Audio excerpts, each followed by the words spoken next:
All right, we back. All right, it's good to be here. And we are going to talk about some kind of variations on this idea. So, Mendel either got really lucky with the traits that he picked. He picked like pea wrinkles and pea pods color and height and stuff like that in peas. He either got really lucky or he was selective about those to make it make sense. Because genetics is much more interesting than just that dominant recessive. There's all these kinds of other variations that occur. So we're going to talk about some of those other variations now. And the first one we're going to talk about is incomplete dominance. All right. So this one is, it kind of looks like that thing we talked about all the way at the beginning, actually. Well, this blended inheritance hypothesis. Okay. But we'll talk about how it's not that, how it's different from that. Okay. So let me bring that down. All right, so in this case, both with a capital L, alleles are expressed, and we see an in-between phenotype. All right, in-between phenotype. Okay. So again, allele, this word, right? What does this mean? It means different versions of the same gene. Okay, just as a reminder, different versions or types of the same gene. Okay. All right, so we will talk about flowers. We'll talk about the red flower, and we will talk about a white flower, which in this case I will do is gray. It's be a white flower. All right, so I'll do my best to draw beauty, little flower here. Okay, I'm gonna really try. Snazzy. Did it. Okay, and then white flower. Don't want it to fill in. Snazzy. Snazzy, baby. Oh, that little pedal's a little weird, but that's okay. All right, and so this one would be what we would call RR. Okay, and this one would be same deal. Okay, because these are co-dominant. They're both dominant, and they're both homozygous. Okay, and then we're going to kind of combine these together. We'll do a cross, just like we did before, on these bad boys. Like that. And what do we get? We get something that looks like these. We mix red and white together, and now we've got pink.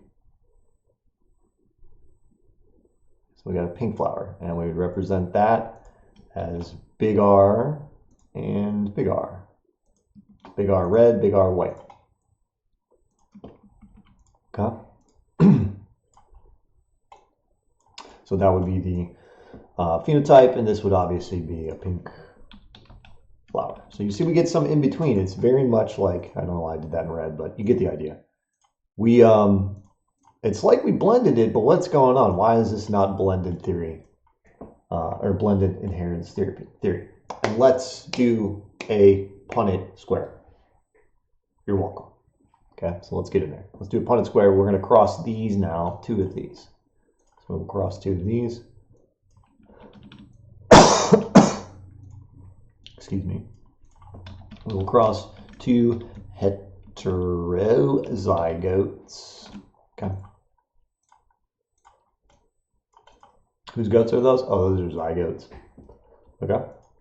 So let's do our little Punnett square. Be excited. Be excited. Okay.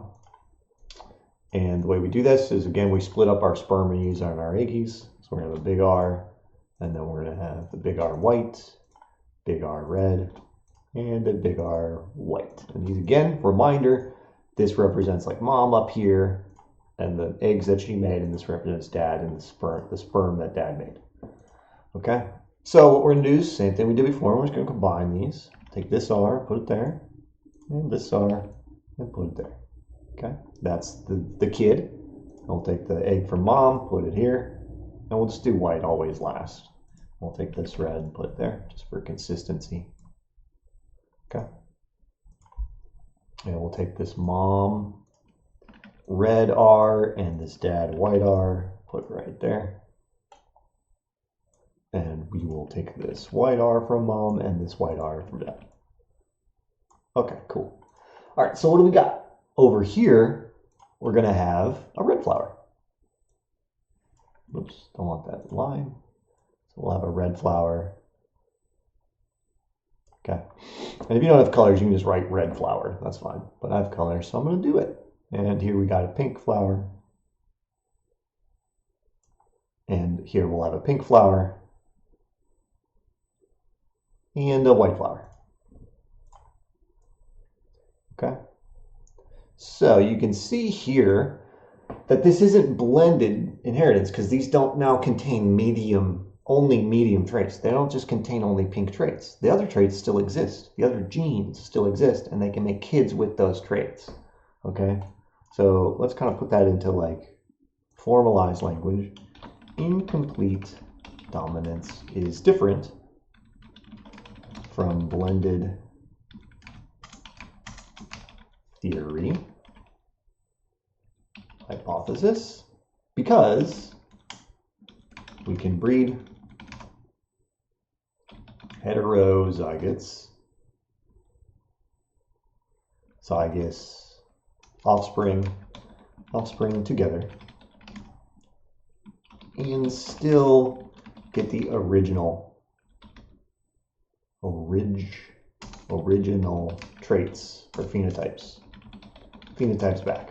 Okay, so that's the difference, and I hope that makes sense. If it doesn't, fix your brain. No, I'm just kidding. Ask me about it. Happy to clarify that. So examples of this in humans. Examples of this in humans is curly or straight hair makes wavy hair. Okay, and somebody with wavy hair can have a kid with straight hair, right? They contain both. They're heterozygote. Okay, so another trait, another example of this, or kind of like another weird way that this works. So like Mendel didn't talk about any genes that were incompletely dominant like this. He didn't look at stuff like that. It had confused his hypothesis, right? Wouldn't have supported his original hypothesis, would have made stuff really confusing, but it does exist. Okay, so either got lucky or he ignored that stuff. Okay, another example of weird stuff that goes on with genes and how they interact with each other, so that's really what we're talking about, is at the molecular level, how do these genes interact with each other? When you got the tall gene present, the little one doesn't matter. It doesn't like tell the tall one not to express itself, but the tall one is expressed. Okay, so in this case, we got something called codominance.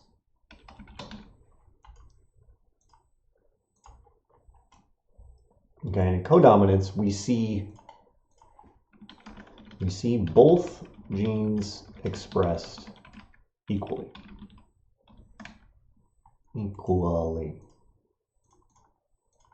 Okay, and we see this with multi-allelic traits. Okay, so that allele just means there's multiple different alleles. There's more than two. Okay, so a multi-allelic trait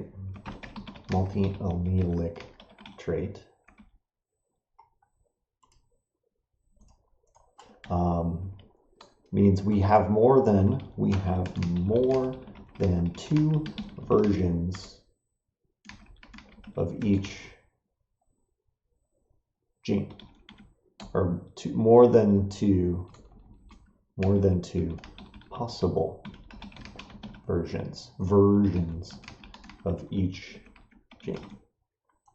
That's what a multi-allelic trait is. Okay, so we're going to talk about something that is both codominant and multi-allelic, and that example is blood type. So blood type is an example of codominance and multi-allelic.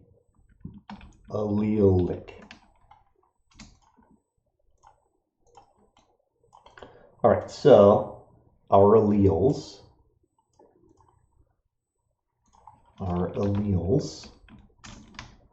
for blood type are this. We can have A blood type, we can have B, or we can have O. A, B, or O. And A and B are both codominant. So if you have these, you'll express them equally. These are codominant, dominante, and O is recessive. Recessive.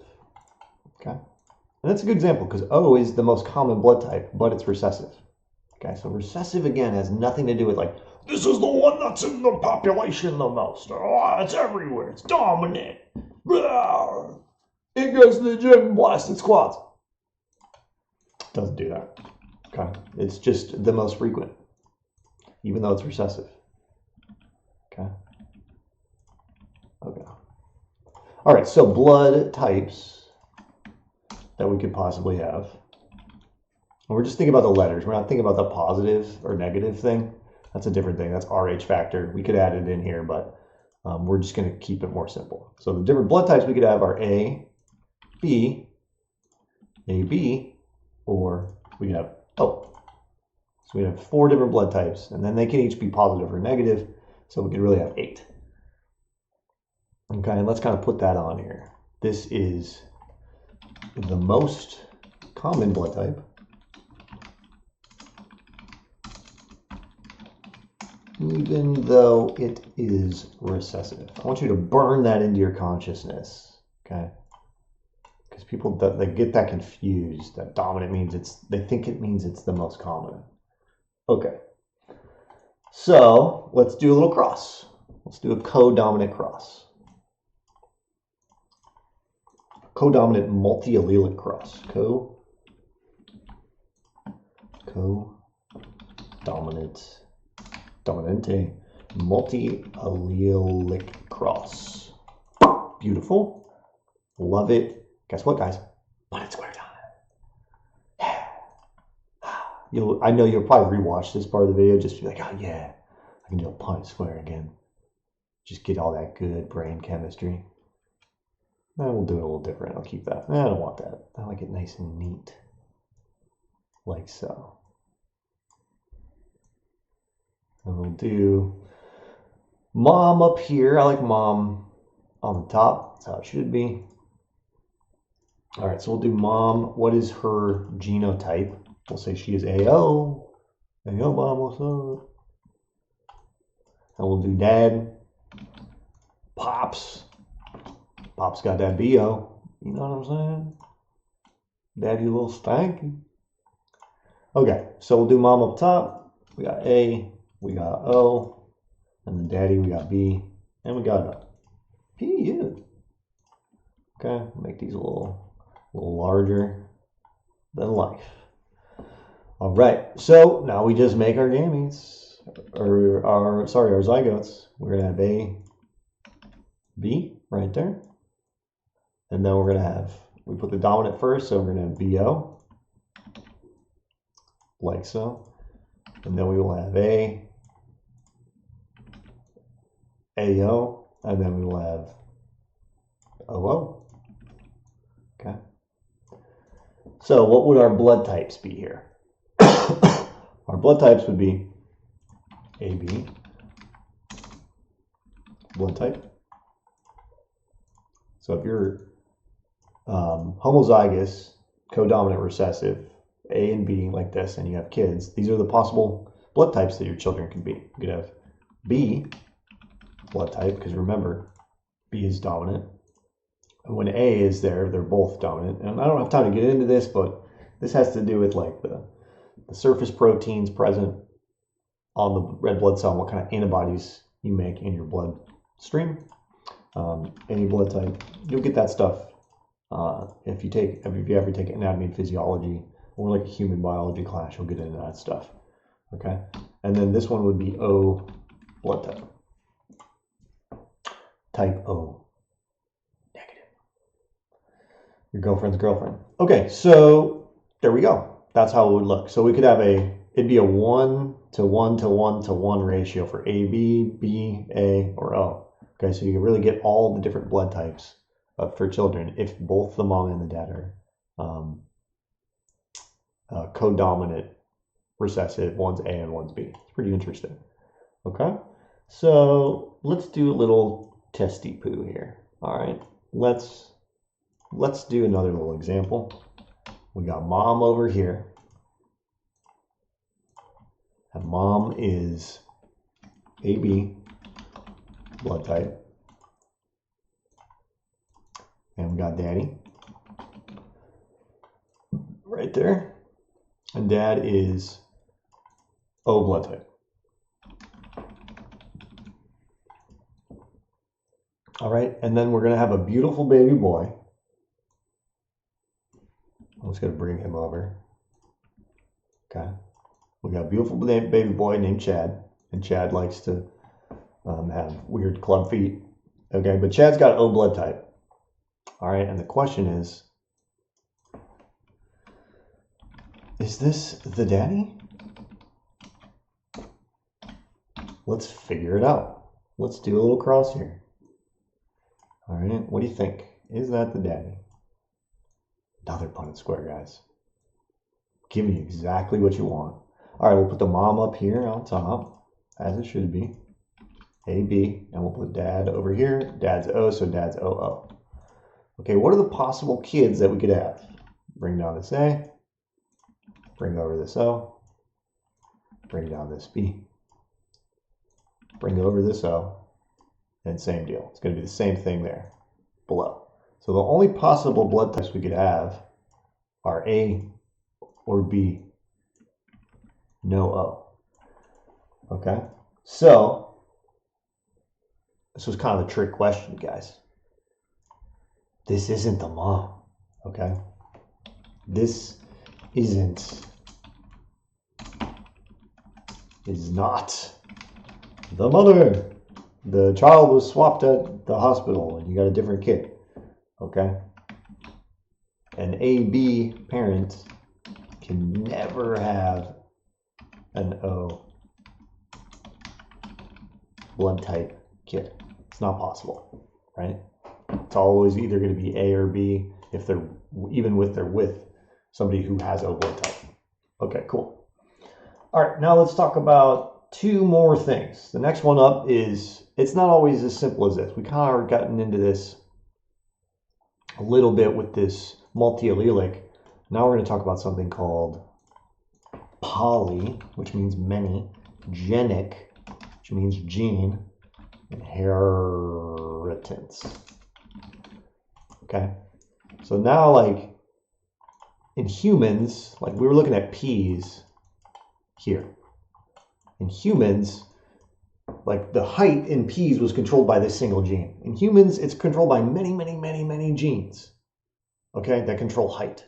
It's like bone development and like cell division rates and how we break down nutrients and et cetera, et cetera, et cetera. So it's many genes across many different chromosomes. So if we were to look at like the number of genes that control height in humans, I'll mark them in orange here. It's going to be like a gene here and a gene here and a gene here and a gene here. I don't know how many it is or where they are, but you get the idea. It's like many genes are going to control height. And so when we do this, things get more complicated. Okay, we're not going to do any Punnett square on this, but we're going to look at how this plays in. So poly means many, you guys know this, and genic means gene. So many gene inheritance. Okay, another phrase for this, or another name, is continuous trait. Continuous trait. And it's because the phenotype is continuous on a spectrum. Continuous on a spectrum. So we don't have just two heights in humans. We don't just have short and tall. We have, you know, everything in between short and tall, right? And that's because it's a continuous trait. So human height is an example of this. And human height is also regulated by the environment too. Human height is an example of this. Like if you're poorly fed, you're not going to grow as tall as you could have if you got savage amounts of nutrients. Okay, so let's say we got mom over here. The mom she is a tall queen. She got 6 tall genes. Okay, and we're just kind of simplifying this. Okay, there's probably way more than 6, but we're just doing it as 6. And then we'll kind of draw them as like a little pyramid looking thing. Okay, and then we got dad, and he's a short king. Dad has 6 short genes. Okay, but he's super charismatic. You know, he had to be able to bag this tall queen, right? He's just so funny. That's what really matters. It's not the height so much that matters, but it's how funny you are. Okay. Okay, and we cross these. They make love. They put on some nice sade, and they get to, they get to it in the bedroom, and they do it a lot. Okay, and they have a baby, and this baby gets a perfect even split. They get 3 tallies, and they get 3 shotties when it comes to the genes. Okay, so their baby has 3 tall genes and 3. I should do that in black. Has 3 short genes and then 3 tall in black.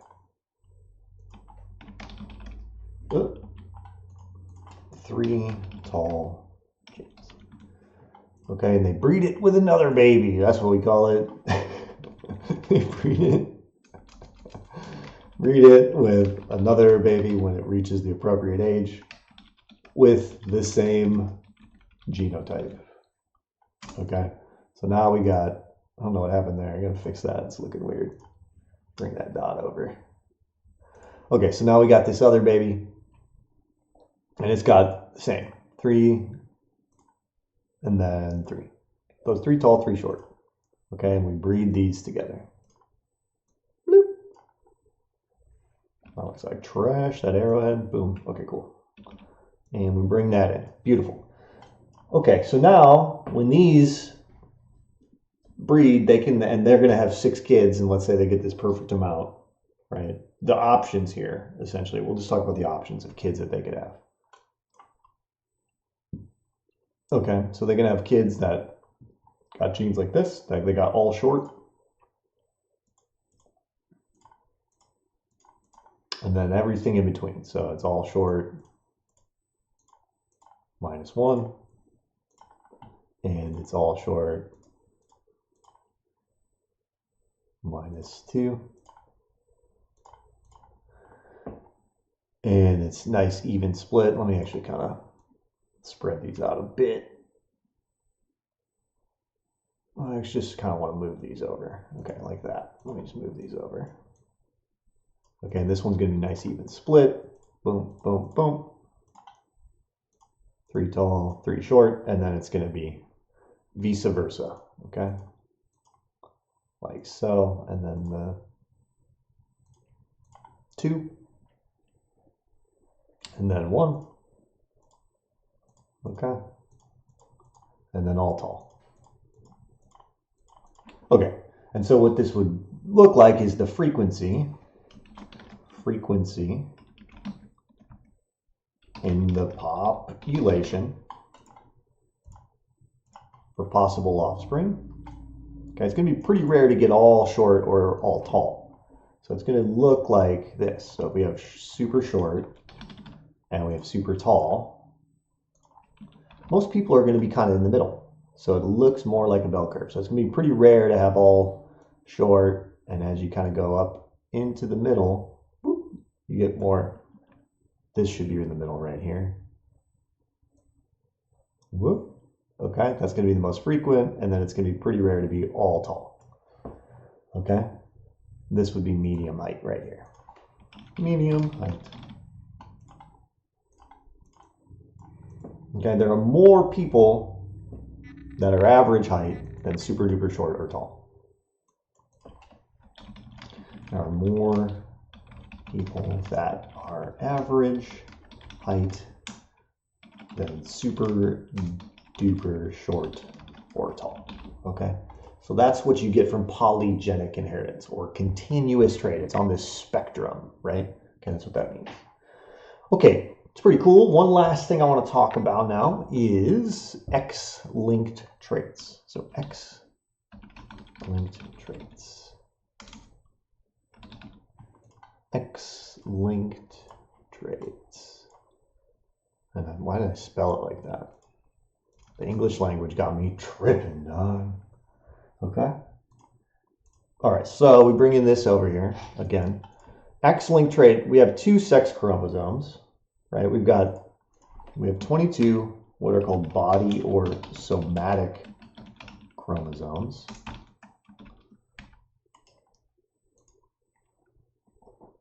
Okay. And we have 1 sex chromosome with 2 different copies of it, 2 different versions. Okay, so females, which we'll do in blue, because that's the color you use to represent females in this universe. Females have 2 X chromosomes. All right. And males, we will put in pink, because that's the color you use in this universe to represent males. It's pink. And they have an X and they have a Y chromosome, XY. Okay, this is a female here because they have 2 X chromosomes. A Y chromosome would look something like this. It's much shorter.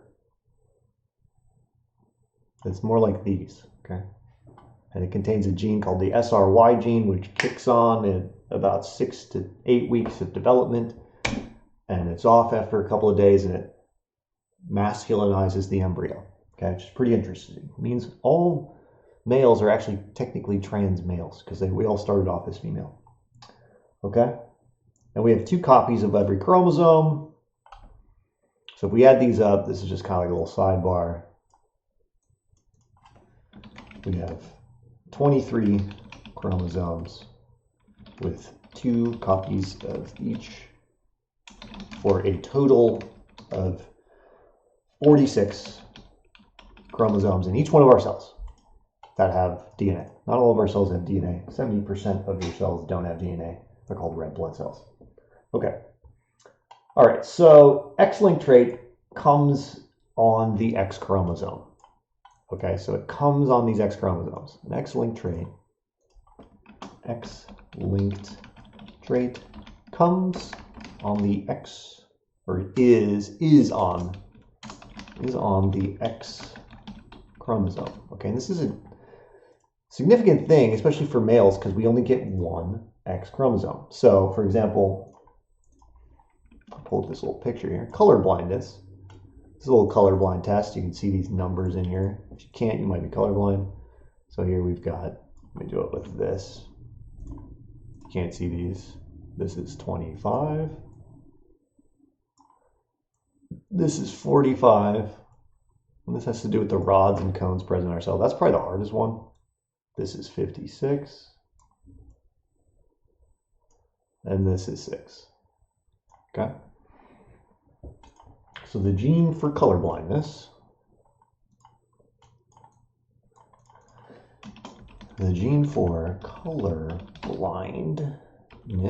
lives on the X chromosome. Okay.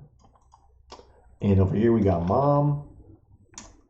Let's talk about her genotype. And over here we got dad. Let's talk about dad's genotype. All right, so mom will be XX, and we're going to give her a colorblind gene on here. So we'll do it like this. Do a little red dot like that. Okay, so this is normal vision on this one over here, and this is colorblind. Colorblind gene. Okay, and this is recessive, which means this mom would have normal vision, and this is dominant.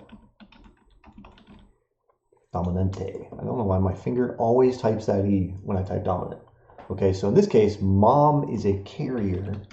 It's a carrier for color blindness. She's not colorblind herself, right? Because it's recessive. So she'll have normal vision. Okay, and then we'll have dad over here. And dad will be X, normal, and then Y, which doesn't have anything to do with vision. There's no vision genes on it. So this would be dad has normal vision. Okay, and guess what, guys? This is it, though. This is the last one, I know. Get your tissues. This is the last Punnett square. Good news is, though, you can rewatch this video as many times as you want. And the last one, you can put them at 4x speed, which I know you're doing. And now that I said that, all future lectures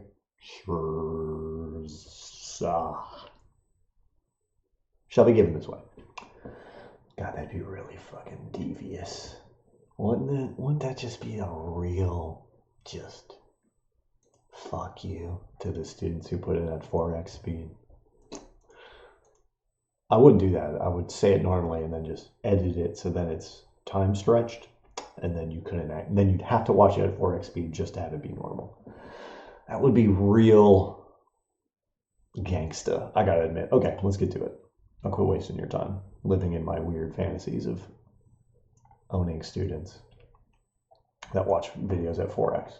Okay, so let's do the cross. Mom's up top, as per usual. We're gonna do our X here and the other X here, which will have the little colorblind gene, which will snaggy it up there like so. Okay, and over here we got X, and then for dad, and then Y. Okay, easy, love it, crushing it, we're doing so good. Okay, and we just do the normal thing that we normally do, we just bring these down, right? So we got X, and we got X, and we got X, and we got Y. And then over here we're gonna have colorblind X. We'll put that second just to keep it consistent because it's not dominant, right? And then we're going to do X over here, and then we'll do Y after, just because, I don't know, that's how I'm going to do it. Okay, so we got, what do we got here? First of all, we got, what's the gender here? This is a lady, and this is a lady.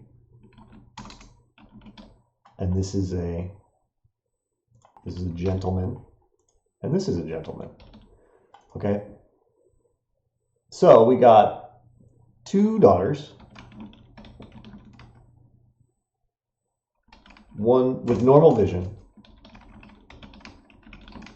one is a carrier, and here we've got two sons, one with normal vision and one with color blindness. Okay, so X-linked, this is key, X-linked diseases are more common in males. Okay, and that's because we only get one shot at getting the X chromosome, and it comes from our mom. So this guy right here is colorblind. Okay, and it's mom's fault. If you're colorblind and you're male, you can blame your mother for it. And one of my students was like once, well, why? Maybe it's a blessing. And I said, well, you know, come on. Moms can take some heat. They gotta own this one. They can't even own this? They can't even own it? I'm just kidding. It's not really their fault. They didn't choose for it to happen. But come on, ladies. Let's start owning our part in the universe, which is we carry these X-linked traits and give it to our sons. That's all I'm asking. Seems pretty reasonable. Okay, it's pretty cool. So this, like for example, this daughter here, I don't know why it says L day. Should be lady. This, this daughter here is just a carrier. She has normal vision because she's got this backup X. And it's really interesting, actually, how X chromosomes function. So when you got two X chromosomes like this, what really happens in our body is we kind of the lady covers one of these with a bunch of RNA to shut it off. Okay? So what the lady's going to do is really just like cover one of these up to shut it off anyway. So they only need one set anyway, and they'll just take the set that has the good genes. Okay? So it's pretty cool, pretty fascinating stuff. So if you're colorblind and you're a male, you get to blame your mom for at least one thing in the universe. Okay? Your biology teacher said so. All right, there are some other X-linked traits which are more significant than color blindness. Okay? And this is what our mothers do to us. So other X-linked traits include muscular dystrophy, which is the wasting away of your muscles. So it's an issue with, if we go up here back to the cell biology lecture, your nucleus here in your cells is actually attached out here to the membrane through proteins and attached to the extracellular matrix, the stuff outside of the cell, through a protein called dystrophin or dystrophin. And if that protein's messed up, it causes issues with your nucleus and the genetic material inside of it, and then your muscles kind of waste away. Remember, your cells are mechanically sensitive and little mechanical instruments. And when they're out of tune, like when dystrophin's screwed up, it causes the wasting away of your muscles. And that comes on this X-linked trait. Okay, so if you have muscular dystrophy, again, it's also your mom's fault. Thanks, Mom. I thought you loved me. Just kidding, I know you do. Okay, another one is hemophilia. Hemophilia is an inability to clot blood. Okay. So it also comes on the X-linked trait. So we got issues with the ability to clot blood. So if we're cut, we're just bleeding. Okay. And we can't stop it. Okay. It's a very deadly disease. You definitely don't want it. The smallest little cut can be this big issue, or you could die from it. And if you get significantly wounded, it's very serious. Okay. So, again, thanks, Mom. I can't even stop bleeding. That's how much you love me? No, I can't even stop bleeding. We'll end on that note, just bleeding all over. All right. Love you guys. I'll see you soon. Let me time this correctly. Bye.